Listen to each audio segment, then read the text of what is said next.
introduce Rich Luecking. Thanks, Anna.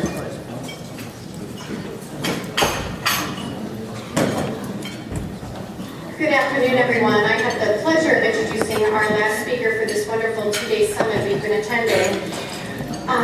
Dr. Rich Luecking is president of Transcend, a position he has held since 1987, when he was charged by the directors of the board as the organization's first employee to create improved linkages between schools, service agencies, government, business, and families so that youth with disabilities experience improved post-school employment options and outcomes. During his tenure with the organization, he has designed and directed multiple research and demonstration projects that address school-to-work transition and employment services for people with disabilities. He was an original consultant in the development of the Bridges from School to Work program of the Marriott Foundation for People with Disabilities, which has since been replicated and established in several national locations with the help of Transcend. He is currently a Fulbright specialist collaborating on an international exchange program to train education and rehabilitation professionals in Brazil. He has also served as a policy advisor in the U.S. Departments of Education and Labor under special appointments. Dr. Luecking is the author of numerous publications on topics related to employment of people with disabilities, business partnerships, school to work, transition, and career development, including his latest book, The Way to Work, How to Facilitate Work Experiences for Youth to Transition.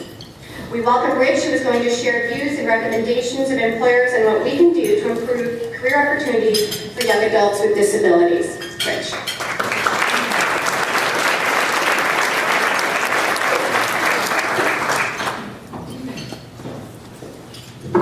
Hi, everybody.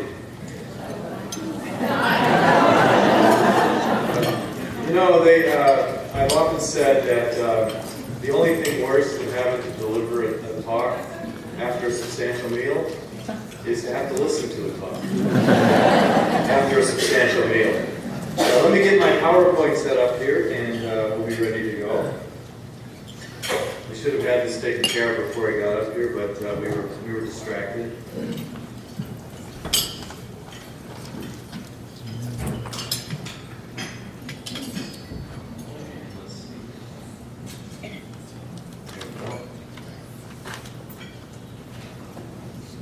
Okay, so let me tell you why I'm here, and then I'll tell you what I'm hoping to share. Why I'm here is because Sandra Warren called me up and said, Rich, can you help get some employers to talk to our group? Because we think it's important for the group here to hear from employers, in other words, hear from the horse's mouths, what it is that's important to them. And since I failed in that task, here I am. So what I hope, well actually, there's more to it than that, but my organization has done a lot of research about employers' perspectives, and we have a lot of in-the-field experience with employers. And as Karen indicated, we helped the Marriott Foundation develop the Bridges from School to Work program, which in 20 years, that program has served over 15,000 youth who have been hired by thousands of different employers. And so based on that experience alone, we kind of know what employers expect, and we kind of know what employers look for. We also know what their views are about the standards and career readiness, career preparation, and we especially know what their views are about people with disabilities, and I'm going to try to share a little bit of that today. So even though we don't have a real live employer up here, I actually am one because I do employ people, but I will be really sharing you the broader perspective of what multiple employers think and how they see this. Because our thinking is relevant to the purpose of your conference here, your summit, is that it's really great that we have directional movement toward common core standards, and it's really great that we're really interested in getting students prepared in the best possible way, and it's really great that we're trying to reinforce rigor to our curriculum, and it's especially great that we're trying to figure out how to include young people with disabilities, students with disabilities in that environment. But in the end, all of that we do is going to be not so important if students exit school with no prospect of work, or with limited prospects of work. And let me put it this way. If our job is to help youth become prepared for careers and jobs, then it really should be important for us to learn how to see things through the eyes of those people who have the jobs, who provide the jobs, and that is employers. So my objective today is to do two things. One is to get two main points across about employers. One is how do they see the whole issue of assessment standards, and two is how do they see disability.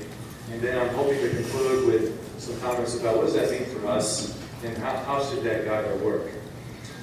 Now, just a couple of things quickly about my organization before I get into that detail. As Karen was mentioning, we do work around the country in consultation. Our Transcend is a nonprofit organization that's dedicated to improving education and employment success for people with disabilities. The word Transcend, T-R-A-N, that's capital C-E-N, is one word, stands for Transition Center, and we were founded to identify ways in which youth can transition smoothly from special education to adult work. So, transition on us.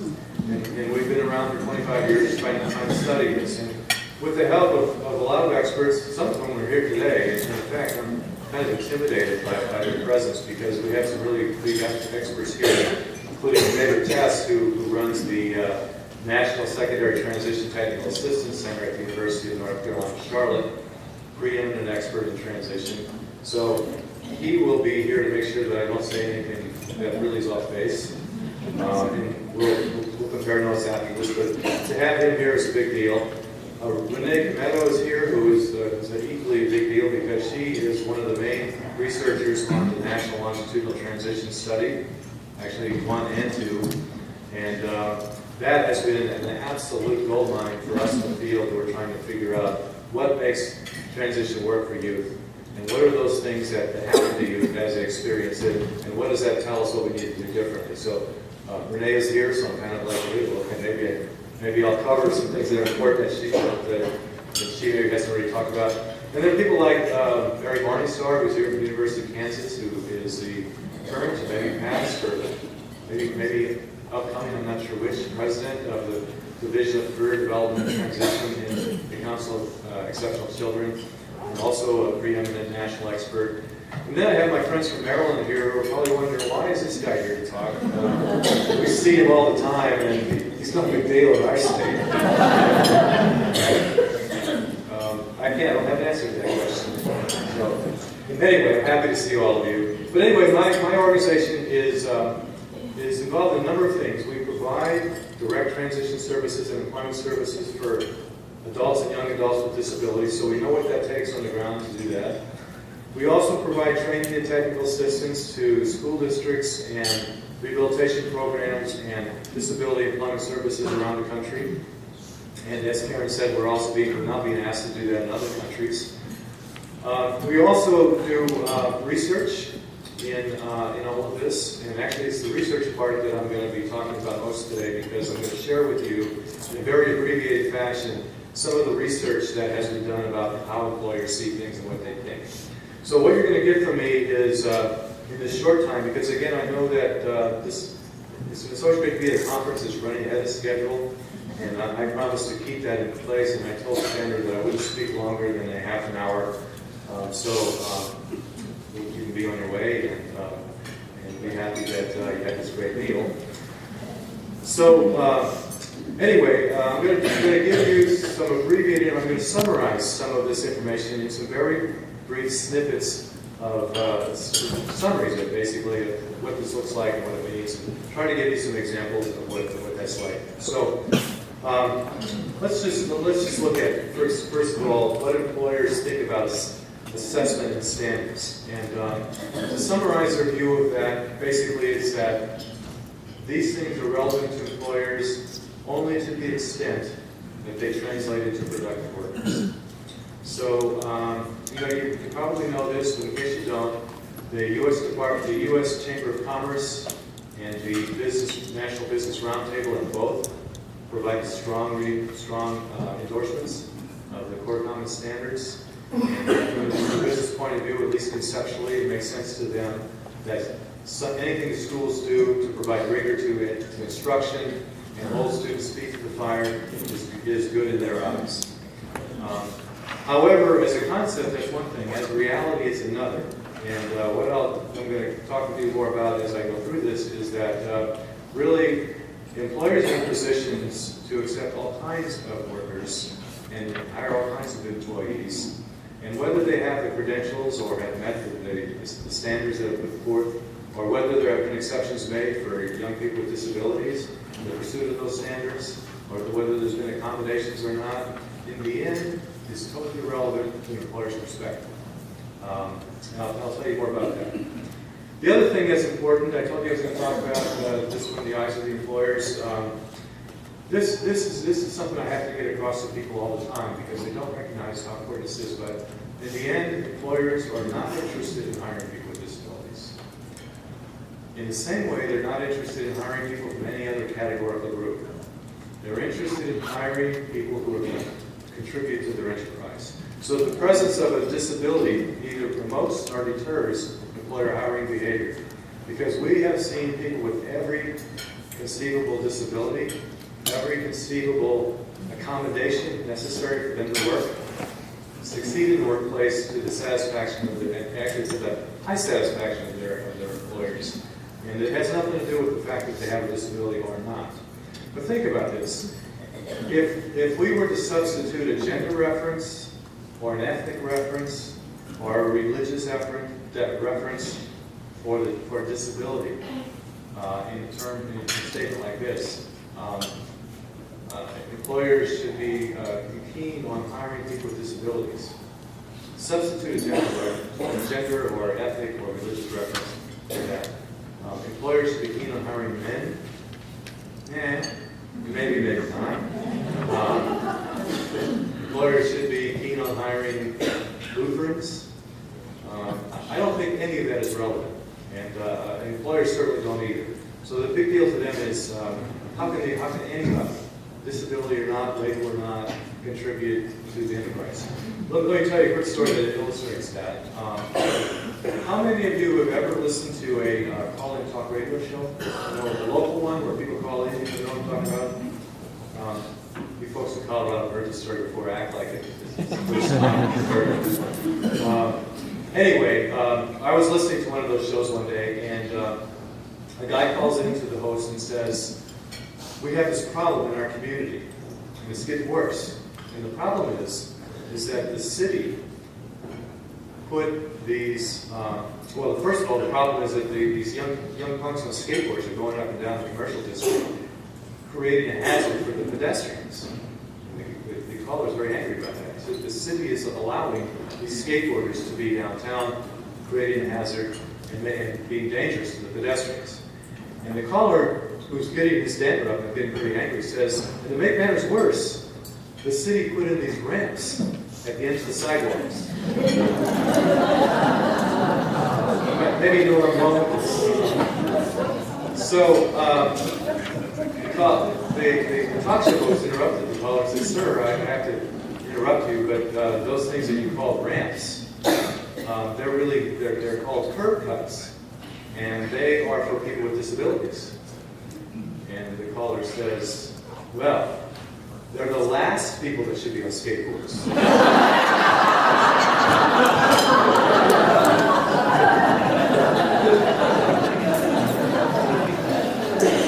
Okay, I'm hoping you're getting my point here.